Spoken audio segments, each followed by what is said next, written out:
from an exercise that was undertaken to map and to better understand initiatives funded by the Department of Foreign Affairs on disability inclusive development and humanitarian action. So after this, we'll have plenty of time for questions and answers among us all.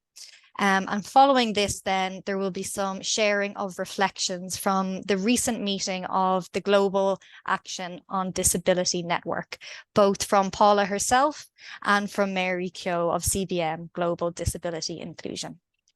So before we kick off, we wanted to share with you all some background information to provide some context and to set the scene on overseas assistance, the DAC disability marker, and a little about the rights and inclusion of persons with disabilities. So in 2020, development and humanitarian partners spent $161 billion in official development assistance. And many of the INGOs present here today at this webinar represent OECD countries whose governments provide assistance and countries that receive the assistance. And this funding flows in several ways, including direct support to government budgets, technical assistance, contributions to multilateral organizations, and grants to NGOs, and covering funding for humanitarian and development initiatives. So tracking how this assistance reaches persons with disabilities is critical, and it can support effective advocacy by organizations of persons with disabilities and their allies to be able to hold governments to account on the commitments that they have made to inclusion. And these commitments are guided by frameworks that we're all very familiar with: the Convention on the Rights of Persons with Disabilities, the 2030 Agenda for Sustainable Development and its Sustainable Development Goals, and other frameworks. So in addition to governments who distribute assistance, it's also very important to understand how this assistance flows to countries who receive the funding. And while ODA can never be a substitute for national governments' obligations to finance the rights of persons with disabilities, it can make a very significant contribution in the short term. However, tracking this element can also be challenging, and the data can be cloudy. And as you may be familiar with, one of the main ways to track the flow of assistance is using DAC markers. And the DAC policy marker system, this was developed to ensure monitoring and comparability of official development measures of OECD members. So it's designed to measure the degree to which the member states have put OECD development policy into practice. And from 2018, the OECD introduced a new disability marker as part of its database.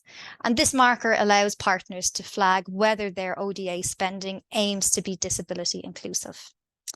So in 2019, which is the most recent year for which data is available, 20 out of 30 governments, including Ireland, in DAC had already begun to apply the marker in its ODA spending. And this marker has attracted significant interest in forums such as the Global Action on Disability and the network, which we'll hear more about later. But with all that background in mind, Paula, I'll hand over to you now and to your colleague Leah, if you'd like to introduce yourself and then take us through a little bit about the exercise and some of the key findings from that. Thanks, Paula. The floor is yours. Good afternoon, everyone. And thanks very much, Grace. So my name is Paula Nolan, and I am the Policy Lead on Disability Inclusion and Social Protection in Irish Aid. Very happy to be here, and we really look forward to having discussion after the presentation, which we will try to keep. We have a lot to say, but we will try to keep it as short as we can. I'm joined today by a new member of our team. She will be known to some of you. We're delighted to have her, Leah Colgan, who's come on board as a desk officer on disability inclusion. And Leah will be half-time on disability inclusion, and I'm half-time on disability inclusion. So between the two of us, we make up one full-time person in Irish Aid on disability inclusion, which is really great. We're very happy about that. So I'll let Leah introduce herself. She's going to take us through the first few slides, and then I'll come in. Over to you, Leah. Thanks, Paula. Lovely to see and meet everyone. As Paula said, my name's Leah and I am a new addition to the policy unit in Irish Aid. I'm going to be working 50% on global health and then 50% on disability. So it's great to be working with Paula. I'm really looking forward to sort of getting into these things a bit more. Am I okay to sort of start the presentation, or are there more introductions to be done? Please, Leah, go ahead for now. Thanks very much. Great, thanks.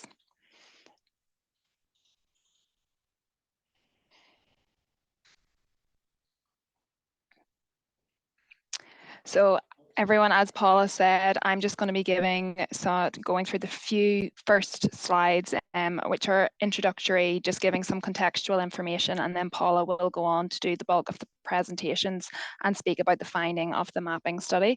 So this presentation is on the mapping of disability inclusion. Just some context, I know a lot of you are probably already aware of these things. Poverty and conflict place people at a much greater risk of acquiring a disability. It limits their agency and raises even greater barriers to participation. But there are disability movements, global, regional and national, that are gaining momentum, which is great to see. And Agenda 2030 includes a commitment to leave no one behind, which is especially relevant for people living with disabilities. And I'll just go on to the next slide. So around the Sustainable Development Goals and disability inclusion, the Sustainable Development Goals relating to education, growth and employment, inequality, accessible to human settlements, as well as data collection and monitoring of the SDGs, they all specifically require attention to disability. The SDG Summit and the Political Declaration, which Ireland helped to negotiate, the inclusion of all groups was emphasised in order to leave no one behind. Then on promoting and protecting human rights is a key foreign policy priority for Ireland. It's our core area, and the importance of the Human Rights Unit to the Department of Foreign Affairs and the permanent mission to the UN in both New York and Geneva is really important here in championing the rights of persons with disabilities.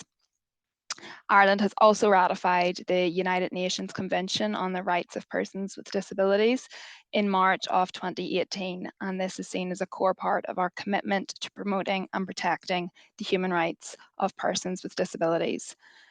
We are also actively engaged along with the Department of Children, Equality, Disability and Integration in the Conference of State Parties to the Convention on the Rights of Persons with Disabilities. And then with regards to the actual study that we're going to be speaking about today, and sort of to gain a better understanding of the scope and the depth of disability inclusion in Irish Aid's policy and programmes, Irish Aid commissioned Public Good to conduct a mapping of disability inclusive development. First of all, we'd like to thank Public Good and everyone who participated in the mapping exercise.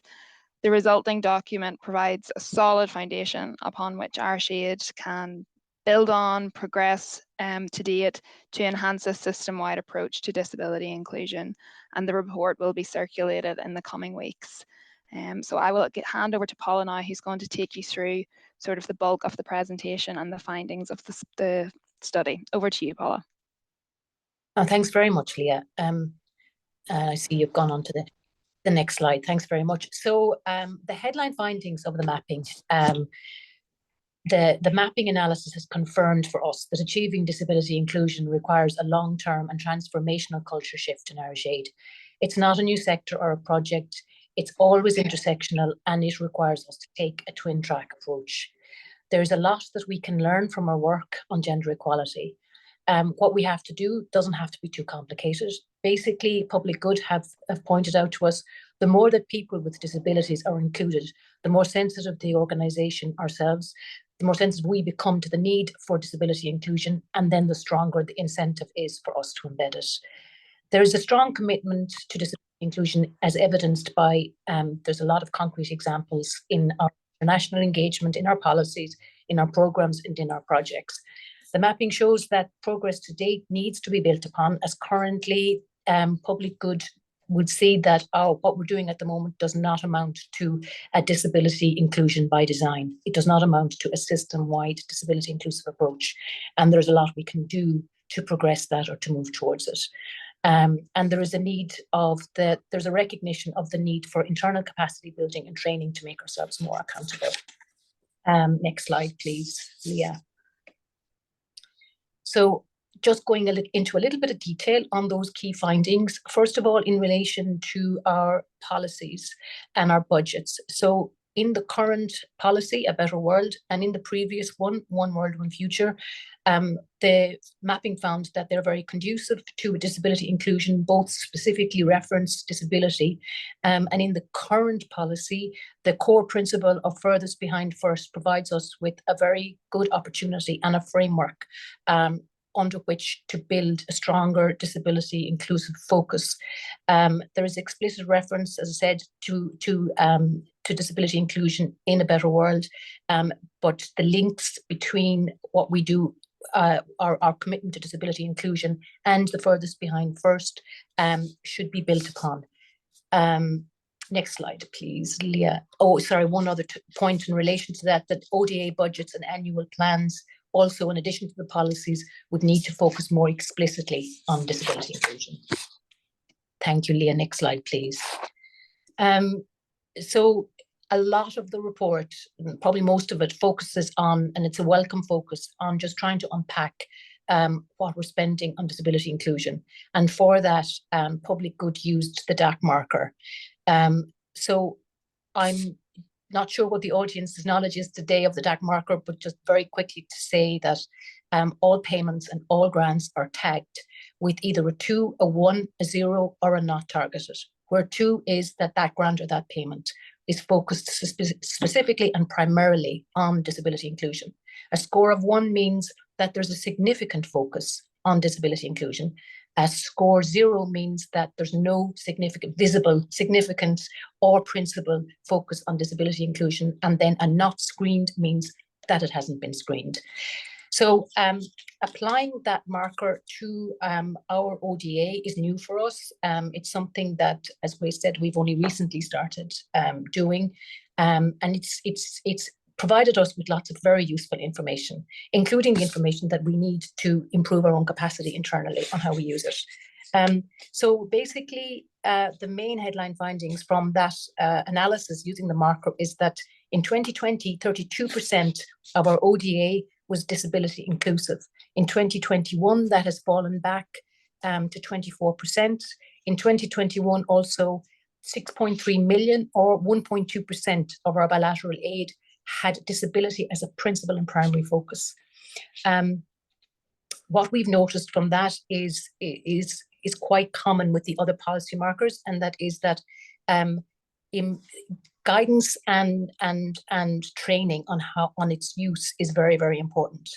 For myself and Leah, we're very happy that civil society organisations have pushed for governments to take on this marker, and I think now we have it, we've committed to it, and it's up to us to really try and improve how we use it, and we're going to do that. The next few slides, Leah, if you want to go on to the next one, I won't spend too much time talking about each individual one, but just to say that in the actual report, which as Leah said, we'll circulate in the coming 2 weeks, you can see the different types of analysis. So this first slide shows disability inclusion in the different sectors. And while the limitations of our use with the marker I've already alluded to are true, the findings using the marker resonate. And I would actually give me some confidence that they, even with our untrained use of them so far, they are able to highlight gaps and where we are strong. And this one example showing that humanitarian sector show the highest amount of disability inclusion would ring true. I think we have lots of examples, and I'll talk a little bit more about that in a few slides ahead. Thank you, Leah. If you go to the next slide. And then further analysis shows on this slide how much spending we have done on disability inclusion in various countries. If you go on to the next slide, Leah. it also shows the channels of delivery, in other words, what types of organizations, so the categories of organizations, what disability inclusive spending levels have been through those channels. So for example, our funding to INGOs and multilateral organizations, to civil society organizations, to national governments. That measure is just to see what proportion of our disability inclusive spending has gone to each type of organization. Thank you, Leah. If you could go on and maybe on to the next slide as well, please. Okay, so I just wanted to give, since the mapping was undertaken, I did a bit of research myself just to find a little bit more about, for example, humanitarian action, just to get a handle on what we're doing. And I did this little bit of research because I was aware that we haven't yet signed the Charter on Inclusion of Persons with Disabilities in Humanitarian Aid.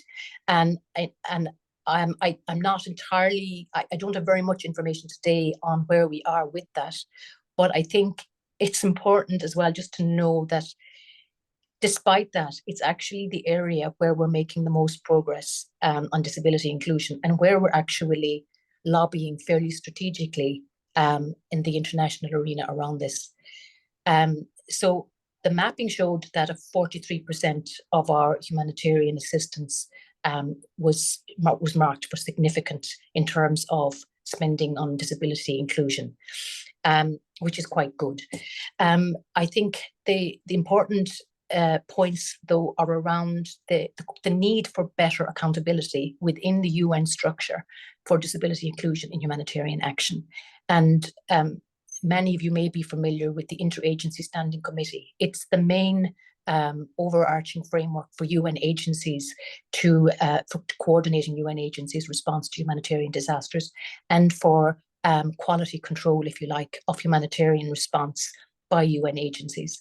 And ourselves and Finland and Australia are currently making progress slow progress in getting the Interagency Standing Committee to have a governance structure or a committee within the committee to monitor disability inclusion. Currently, there is no structure at that level to track and monitor and promote proper disability inclusive humanitarian action. Another example that I think is very relevant for us across the board, and that is that Ireland and a number of other donors have now successfully managed to get CERF, the Central Emergency Response Fund, to report back to donors how the money that we're putting into CERF targets different groups, including people with disabilities. So, for example, Ireland is the 9th largest donor to CERF. And that's core funding. So we give, I think it was 11 million last year, 2 years ago. I don't know what last year's figure was, but we give that money directly to CERF. But without knowing what CERF is, we get reports from CERF and we know what they're doing with the money, but we don't have any clarity or how we can track what we're spending on disability inclusion in our contribution to CERF unless they work with the donors to give information back. So we lobbied for that, and we are now getting that information. And Leah, if you could just go to the next slide, I'll just briefly show you all what that would look like.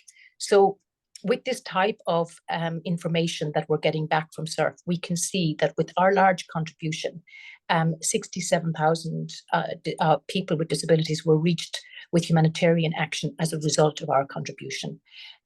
So this type of, I'll talk a little bit more about that again, but this type of information is really important for us as a donor, putting a lot of our aid into instruments like CERF, into pools like CERF.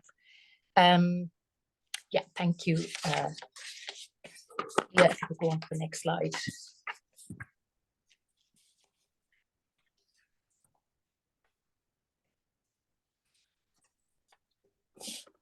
Okay, so just in terms of mission feedback, in the report that we will circulate, we've given a long list of all the different examples of the types of projects that we're supporting, and the mapping showed that there was definitely lots of good examples of twin track approaches, of initiatives that we have to support organizations of persons with disabilities, and there's lots that we can learn from. My own reflection when I looked at the information that's come back in the mapping, it strikes me that we also, and the mapping, this was definitely in the recommendations, we need to be more aware ourselves, and with our mission teams and just in general, what we mean by disability inclusion, because we are in some ways underreporting it and in some ways over-reporting it. And we need to, I think when I had a look, for example, at the feedback that came from Mozambique, where I've just been, there was, the questions were sent out around gender equality and disability inclusion. And there was so much more information given back on gender equality. And there seems to be so much more confidence about talking about disability inclusion, or rather gender equality. When it comes to disability inclusion, people are less certain, and there's not as much confidence about talking about it. And I think that's very significant, that, you know, in order to be able to improve in this area, we need to have a better awareness ourselves of what it is exactly, the types of initiatives that can be disability inclusive, and how we can mainstream disability inclusion in our work. Next slide, please, Leah. So in terms of the recommendations, there was, and I mentioned in the previous slide on the main findings, there is lots of good examples, but we have to really go further than just the specific examples, and we have to have an organizational-wide transformation, as Public Good put it. We need to have a twin-track approach. We need to increase the amount of money that we're giving directly to people with disabilities in development cooperation and humanitarian aid. But we also need to have a system-wide approach where we are mainstreaming disability inclusion. And that means taking a good look at our processes. We have to look at our standard management, our standard grant management systems, how we can appraise and how we can report on disability inclusion. And we need to do the training that in relation to what I was just talking about improving people's understanding in our missions, in our spending units, around what we're talking about when we say disability inclusion.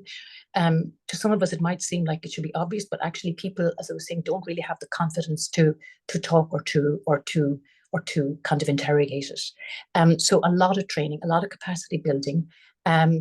And as the mapping said, it's not about doing anything different. We have good systems in place. We have got a solid grant management system in place. We have very good appraisal systems in place and reporting systems.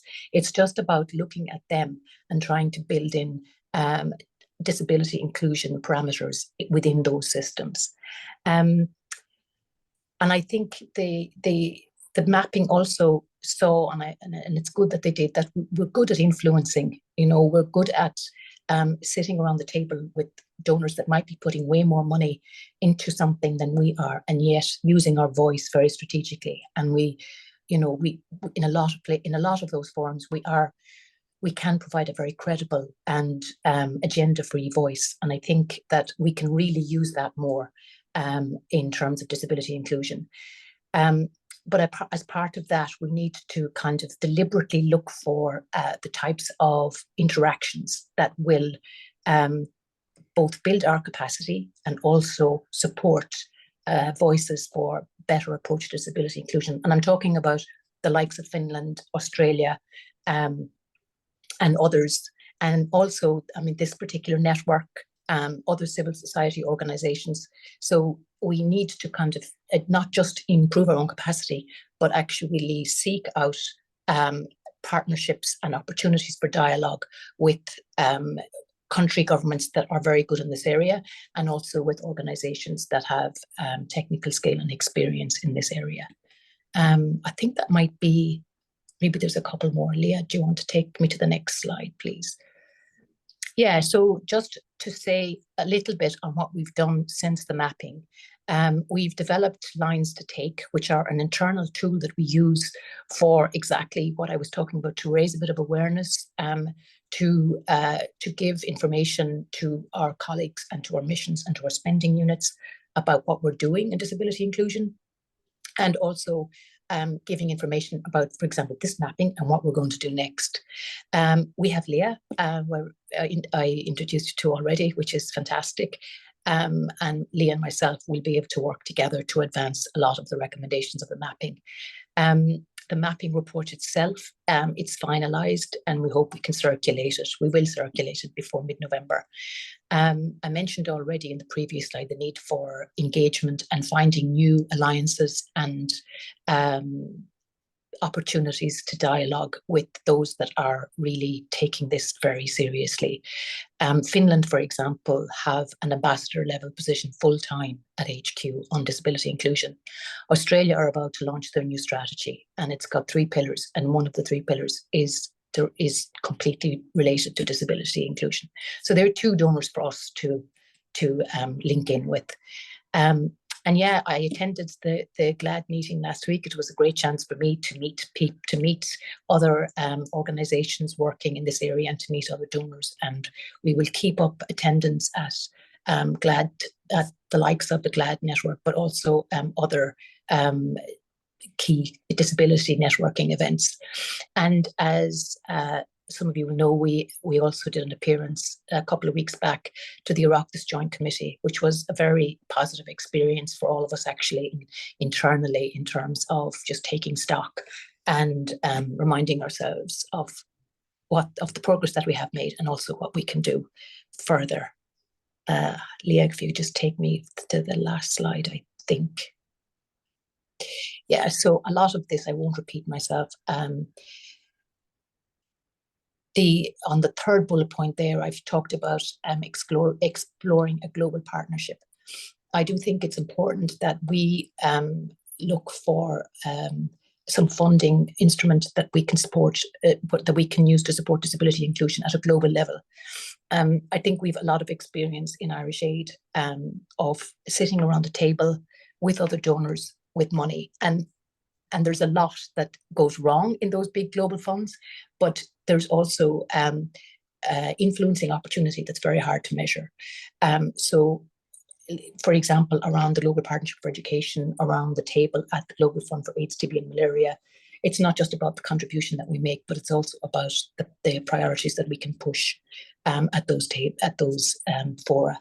So we are currently considering a partnership with the UN Partnership for the Rights of People with Disabilities, and we'll see if we can provide a small grant in 2024, which would be a positive step, I think, for us in terms of having a specific program at global level that we're supporting, and also in terms of joining that table in those voices. And then lastly, to expand and improve the use of the disability marker and other tracking mechanisms. I thank the civil society movement for lobbying us to adopt this marker, and we have now. We're just going to try and make it work a bit better. I was just reading our annual report a couple of days ago, and looking at the annexes at the back, if we look at the amount of funding that Irish Aid puts into core support for civil society organisations, pooled funds and multilateral projects, it goes over 50%. That means that over 50% of our total aid is going into pools where we have no way of knowing or no standardised approach to counting or to marking what we're doing with disability inclusion. So it's like what Grace was saying earlier on, we have no way of holding ourselves to account, and we have no way of being comparable with other donors. So we can't benchmark, or we can't hold ourselves to account. So for big donors like ourselves, relatively speaking, we're small, but as a government donor, we have to have an instrument that will at least improve our ability to monitor what we're doing with our big spend on disability inclusion. And this is the best chance we have of that. So, but there's lots of room for improvement in terms of how we use it. I think that might be it. Yeah, that's it. Thank you very much for your attention. Look forward to your questions and feedback. Great. Thanks, Paula. Thanks, Leah, for taking us through that. It was extremely comprehensive and extremely useful for me, at least, and I'm sure I speak for everyone on the call as well. So anyone that's here, if you have any questions, queries, your own reflections, if anything resonated with you, please feel free to either raise your hand or pop your questions or queries in the chat. Maybe as we wait for a few people to gather their thoughts, I might kick off with a question, Paula and Leah, if that's okay. Is there anything from the exercise that you found surprising? You know, any of the findings that maybe you weren't necessarily expecting to see, or do you think it reflected what you felt would come through? Yeah, that's just a question from my side to kick us off. Thanks. Okay, so it's a good question. There was nothing in it for me that was surprising. I think I had the sense that, and I think a lot of us did, that there were some really good examples, that there is really strong commitment in our policies, that we have a very strong human rights focus, that like even making that policy commitment to reaching the furthest behind first. So at that policy level, there is strong commitment. So you can see it at our policy level. You can see it at, it becomes more sporadic then when you go down to budget level and project level and country level. There are absolute excellent examples. We can see some countries like in Vietnam, there's excellent attention and focus put on monitoring. It's less so in other countries where they might be doing way more than Vietnam on disability inclusion, but there isn't that awareness of it, and it's not being reported on maybe as well. So that mixed picture is something that I think none of us were really surprised to hear about. But yeah, and I think generally the findings, I think internally we're all in agreement with them, you know. Great, thanks for that, Paula. Opening up the space, any reflections or questions from anyone here? Hi, this is Grace number 2. Sorry, I can't see oh, sorry, Mary, I can't see the little hand. I beg your pardon, sorry. Go ahead, Grace, that's fine. Sorry, excuse me, I was searching for the little hand that time. So basically, so I'm a standby partner with Irish Aid. I have deployed to a few countries, and whenever I'm overseas, I always talk about disability. I just more like I do agree with a lot of what Paula has been saying from on the ground project management and sector coordination point of view. So just one of the things, well, 2021, I was in Syria, the Syria context, cross-border operations in Turkey, in UNICEF, and I was sector coordinator, so I dealt with everybody who was involved in nutrition, okay? So all of the NGOs on the ground. So I realized quite quickly from questioning that nobody had any idea in these NGOs about disability. However, one of the questions on the project proposal for the following 2 years, it was a multi-year proposals, would be, you know, are you disability inclusive? And so they would all tick the box, yes, of course, because they want to get the funding. But when you question them on what that actually means, they wouldn't be able to answer you. So what I did from that point of view was I invited a manager from HI, Handicap and Inclusion. She came to our coordination meetings, which were quite regular, and you know, brought the topics and brought the awareness, and allowed people to ask from the NGOs to ask their questions. So I thought that was quite useful. It's just I'm just pointing it out in case that other people are in a position to do something like this. The other thing that happened was there was a technical working group established on disability inclusion. And so we were able to invite, again, people from the disability-focused organizations into that particular group. So basically what I'm saying is that the awareness out there is very poor on the ground, and I could include other countries as well, just from the ones that I've been to, from the nutrition sector point of view. But I do speak to people in other sectors as well, and I would be involved in the interagency standing committee, those kind of meetings.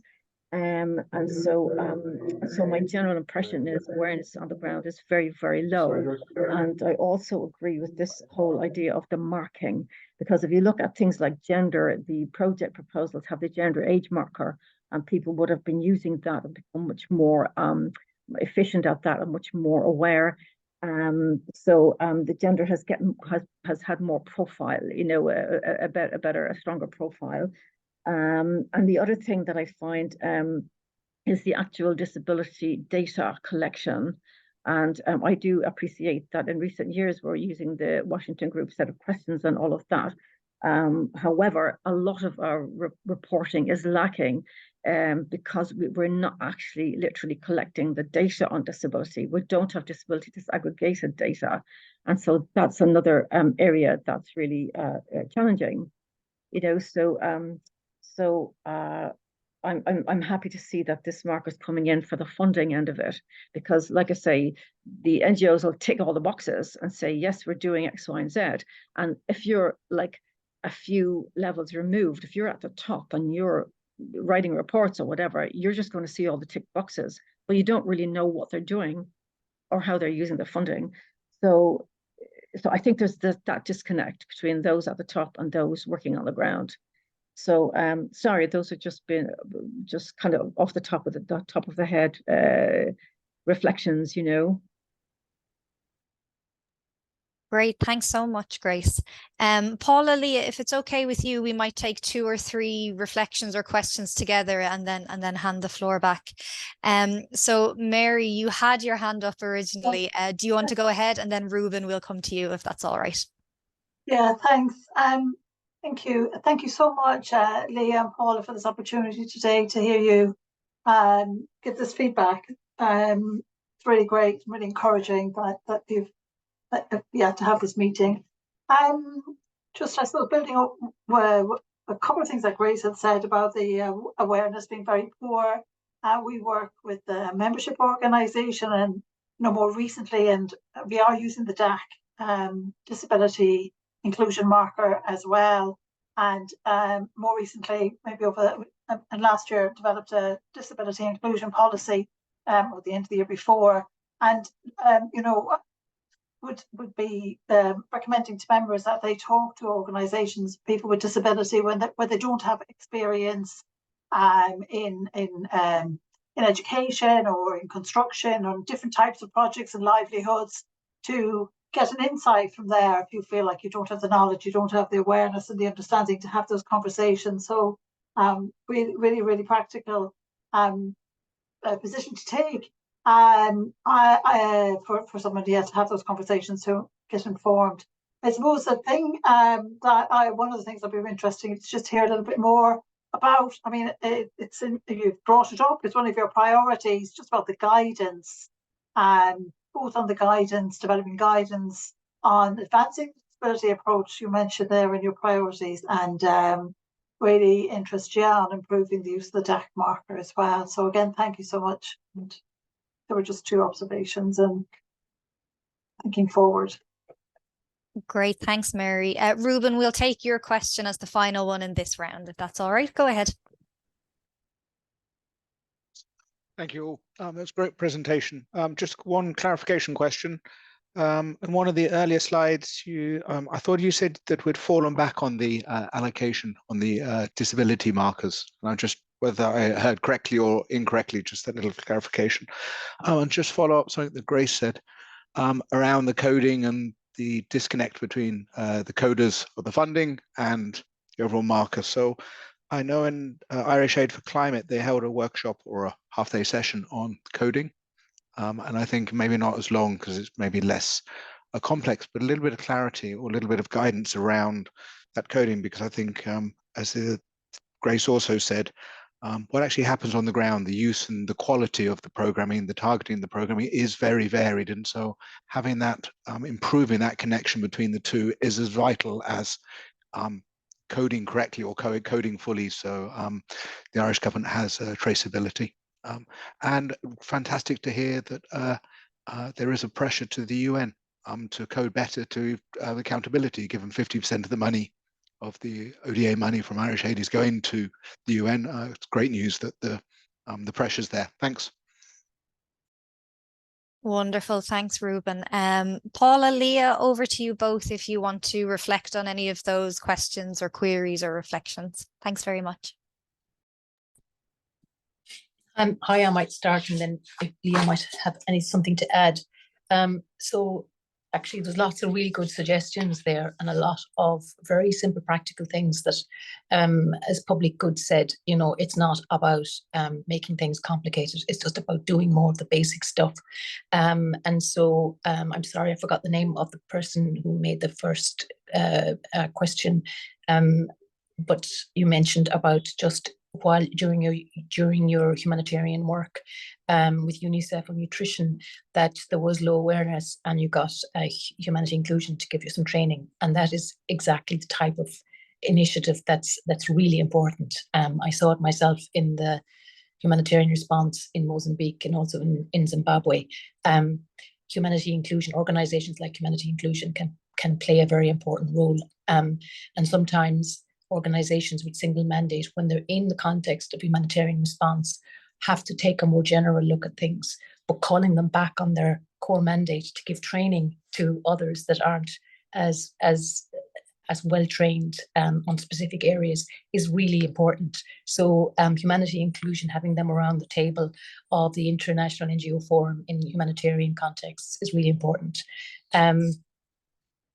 You also spoke as well about how possibly uptake and use of the DAC marker has raised the profile of gender. I think we can definitely see that in Irish Aid, that it's not the marker that has brought up our profile, but rather that the profile that we have given gender equality is reflected in the marker data. So we have devoted a lot of resources and time and training to gender equality in Irish Aid, and it is reflecting through that indicator, and that is encouraging to see that. Please let me know if I'm not addressing all of your points. To Mary from Mission Cara, yeah, I think you mentioned something that's very true. I mean, the more we talk to people with disabilities, just in everything that we do. So, for example, in our missions, when at strategy development stage, we already speak to vulnerable groups. We speak to women's groups. We speak to people whose human rights are not being respected. We just need to go a little bit further and start looking and deliberately seeking out people with disabilities and making sure we include them in all of those processes. And I think you also said about the guidance and the training, and that was very important. And I think, like I was saying, we do a lot of training and we give a lot of guidance. So it's just about building in a disability inclusion focus into that training and into that guidance. And Ruben, you were asking about the level of disability inclusion. Yeah, from the data that we have, it does seem that we have our disability inclusion spending was less in 2021 than it was in 2020, by something like 3 or 4%. It's hard to know if that's because of very early stage of use of the marker, that whether we improved and became more confident in using it in 2021 than we were in 2020, or whether it is in actual fact a decrease in spending. It could be either. Either way, either result though, 24 or whatever the other one was, 31, there's massive room for improvement. So I think we should just look at how we can increase it overall going forward. But I think it's an interesting statistic for us to look at. And you mentioned about the training about climate funding. In-house, our climate unit are the best example of using policy markers.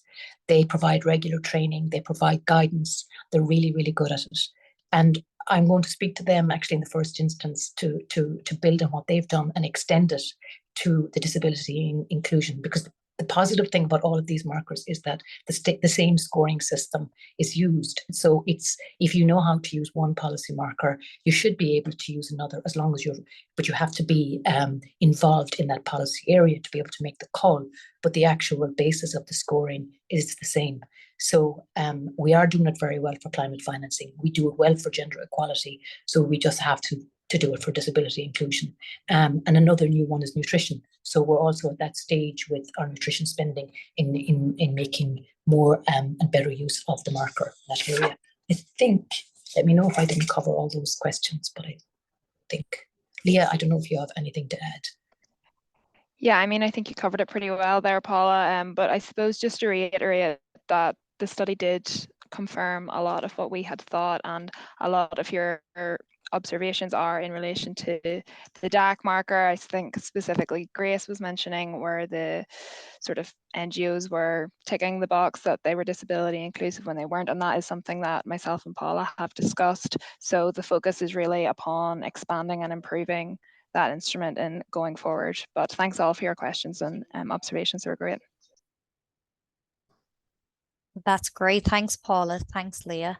If there's any more questions in the room, we might pause if everyone's welcome to raise their actual or virtual hands.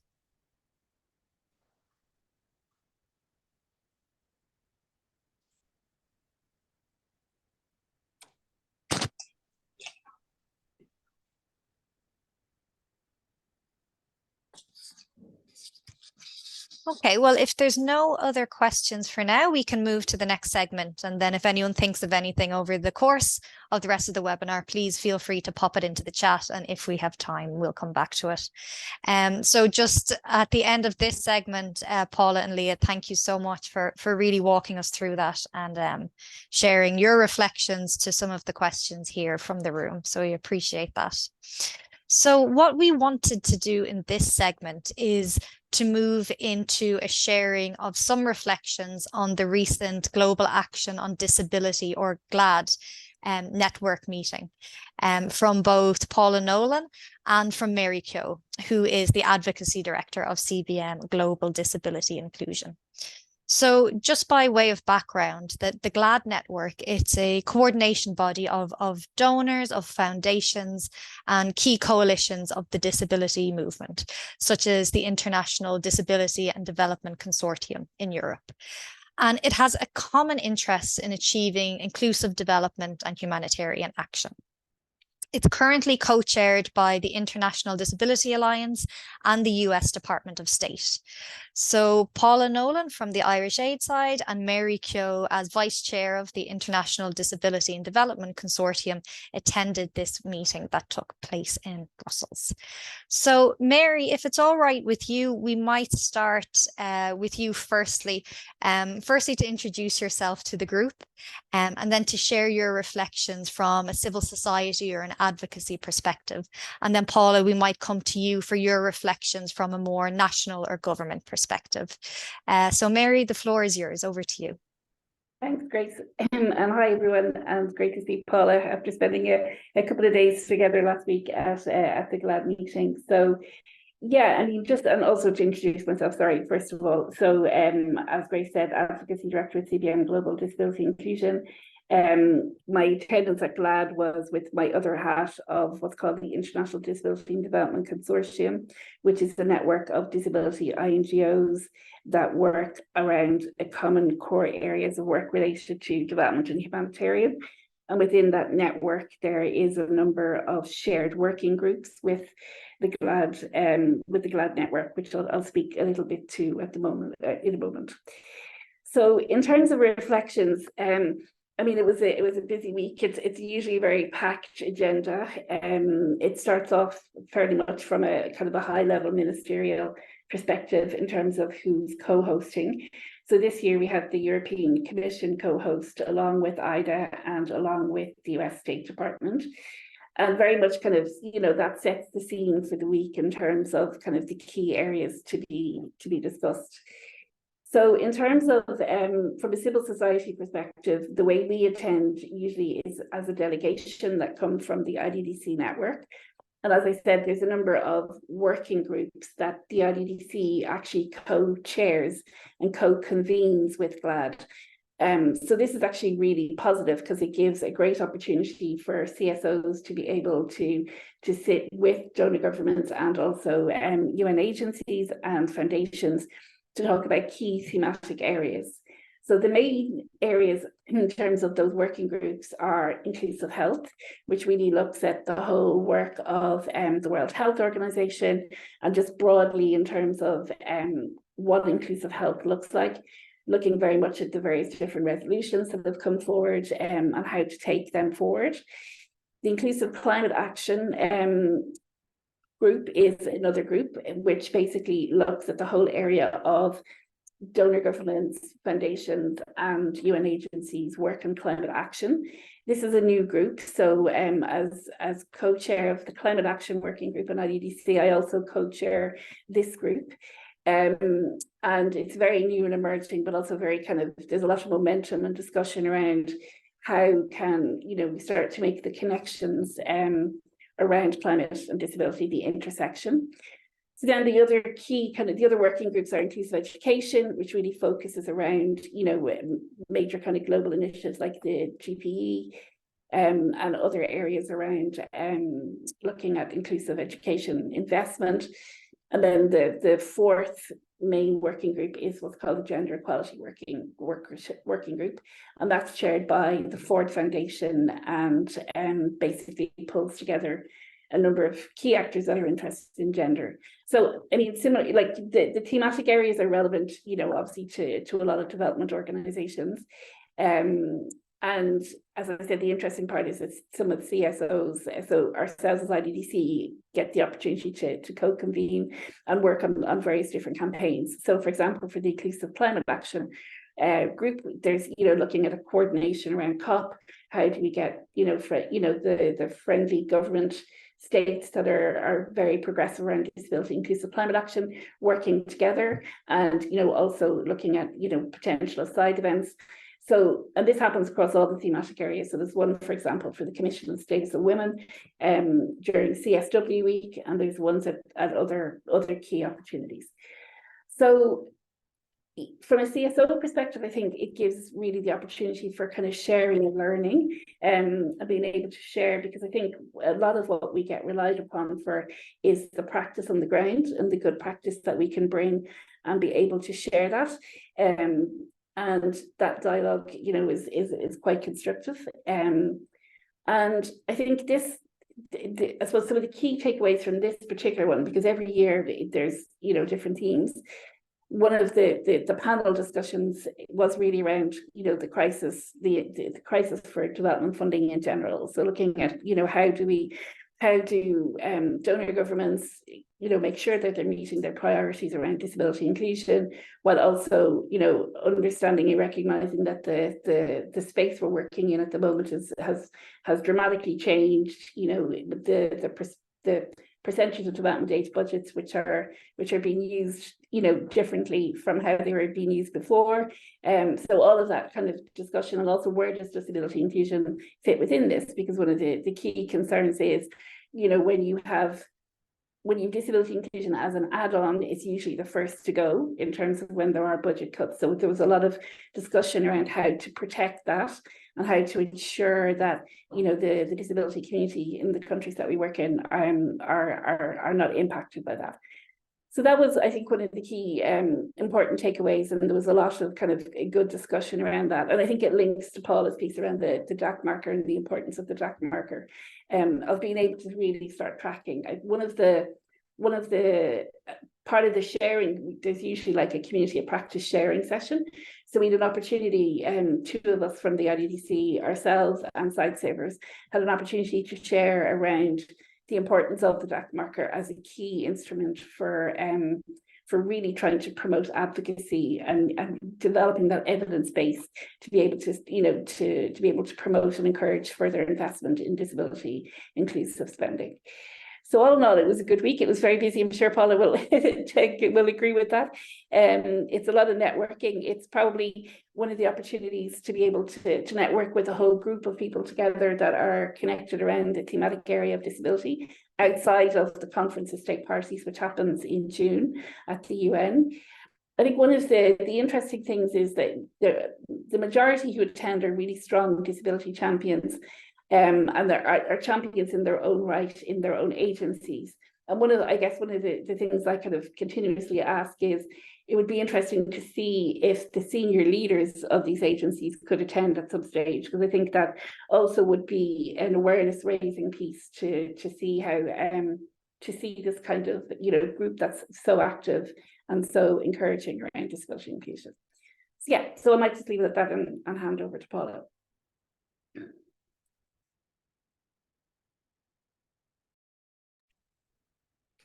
Hi. No, yeah, on the GLAD, I actually really enjoyed it. It was great to meet you, Mary, for the first time as well. And we had a great chat. I really enjoyed it. I mean, I mightn't feel the same way in 2 or 3 years' time when I've attended them, but for me, it was my first time exposure to the energy and the enthusiasm around this issue. And yeah, there was a lot of focus, which I think is great, on climate and how that affects people with disabilities, and also how climate finance needs to reach people with disabilities.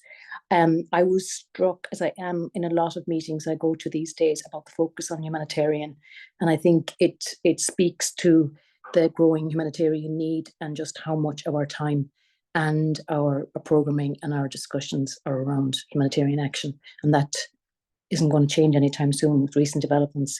So that was, but I think it's obviously a very important area. But yeah, it's something that we will be on center to the agenda going forward for a while.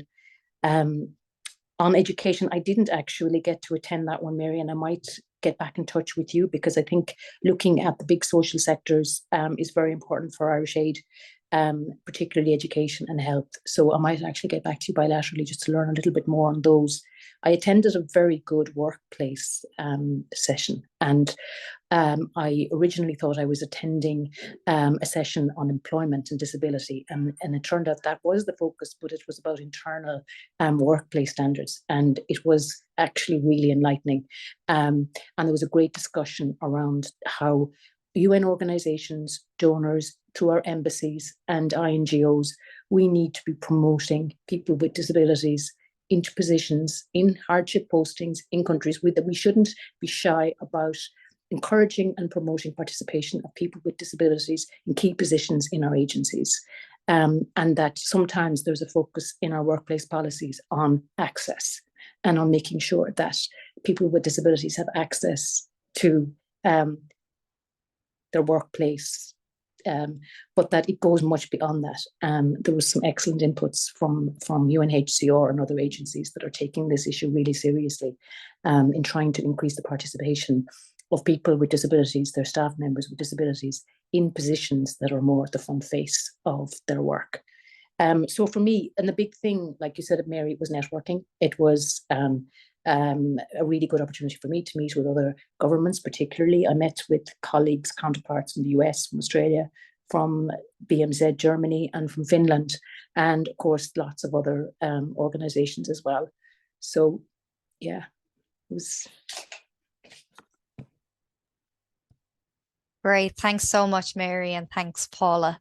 I'll open it up to anyone in the room. Does anyone have any questions for either Mary or Paula, specific to GLAD, or more broadly, any questions for anyone else in the room, or any reflections you'd like to share as we come to the end of this session? So the floor is open if anyone would like to raise their hand.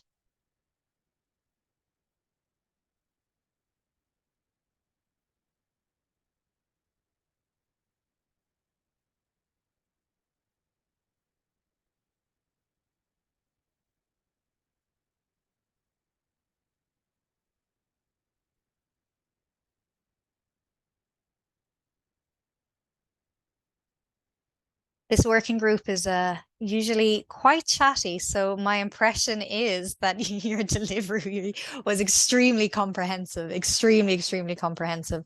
And I'm looking at my notes from the session, and just words jumping out at me. I have, the use of the twin track approach, so that integrated and mainstreamed approach, as well as those specific targeted actions and the importance of that. Accountability came up a lot, and transparency on what we're reporting on, avoiding tick the box exercises, engaging with those that have technical expertise on disability inclusion, and sharing experiences and expertise, the use of disability markers and the real potential behind that, and how important they can be as an advocacy tool.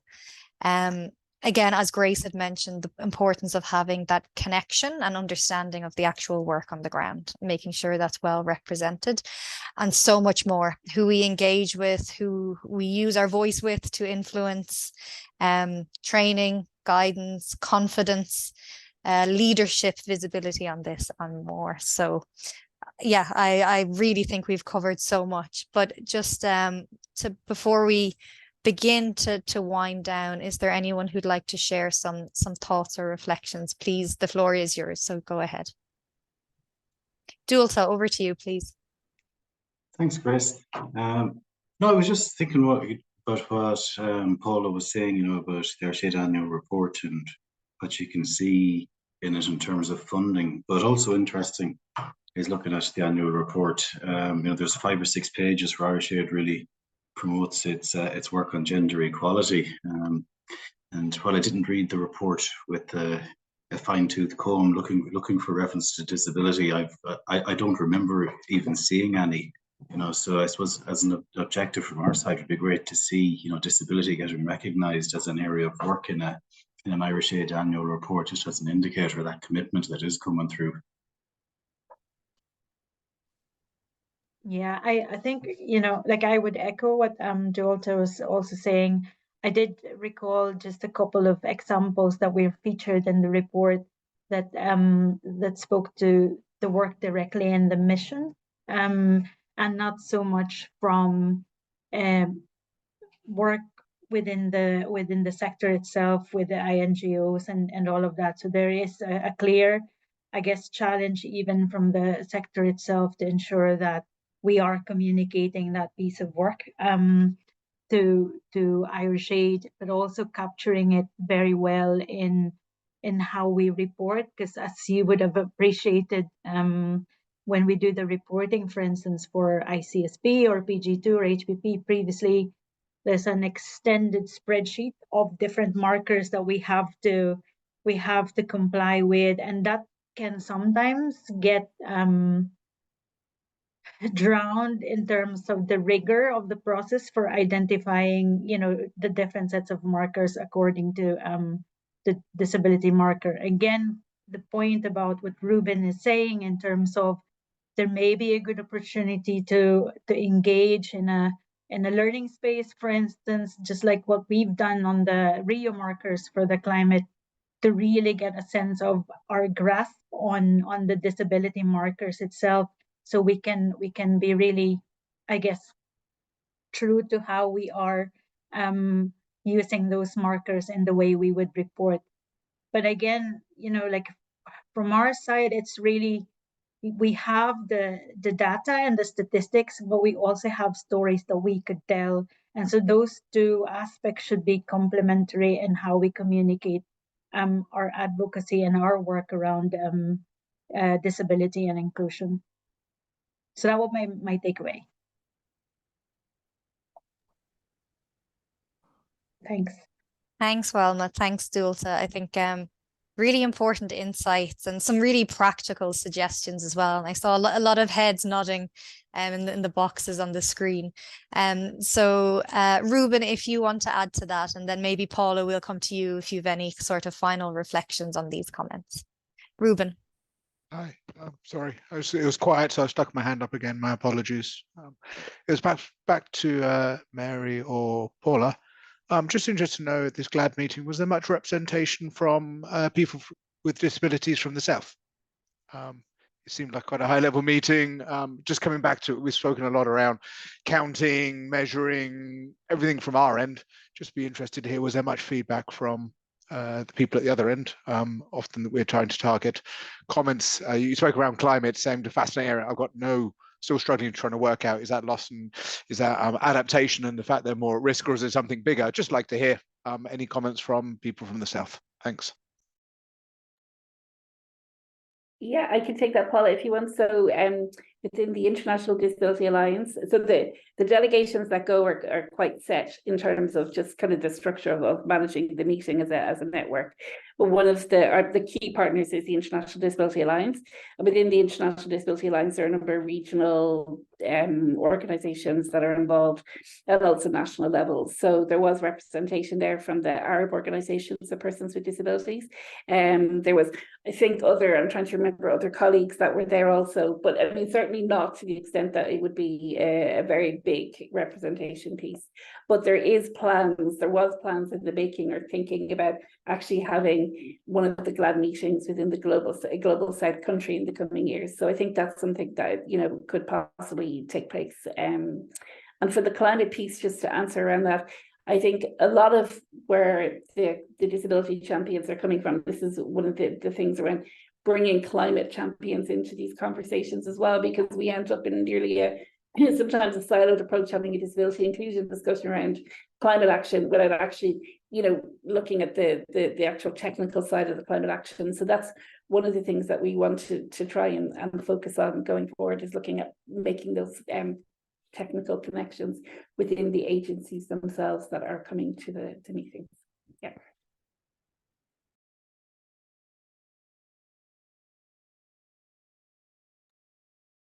Great, thanks for that, Ruben and Mary, for your response.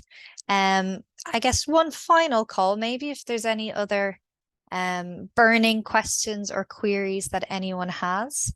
If not, I might ask Paula if you want to share some final thoughts, and then following that we'll close out. So I don't see any hands, so Paula, over to you for now. Yeah, thank you very much.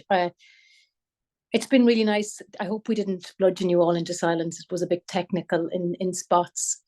Hopefully when you get the actual report, you'll have time to sit down and read through it, and it'll flow a bit better.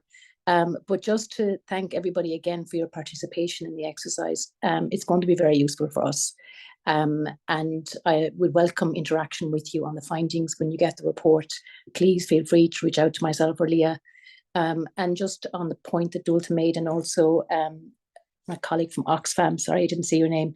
I think it's really important that we don't just, become data geeks in all of this, that we tell the stories as well, and that we have that twin track approach, that we look for an improvement in direct recognition, visibility, funding for people with disabilities, and that we also have to do the systematic stuff, and we have to take it seriously, and we have to do it. But yeah, that cannot be at the expense of telling the stories and of having specific actions and specific stories on people with disabilities, and increasing our own spend to directly benefit for projects specifically designed and directed to help people with disabilities. But yeah, we really thank you all for your attention and for listening to us. And please reach out if you ever want to interact with us. We would welcome it, myself or Leah. Great, thanks, Paula. And I think, if I may, on behalf of the Dóchas Disability and International Development Working Group, thank you so much for taking the time to share this with us, even ahead of the release of the report, which is just wonderful. And I think it's very heartening to us all that this isn't a one-stop occasion. We know it's part of an ongoing conversation and ongoing engagement with yourself and with Leah. So that's much appreciated, and it really adds a lot of motivation to the work that a lot of us are involved in. So thanks to you, Paula. Thanks again, Leah.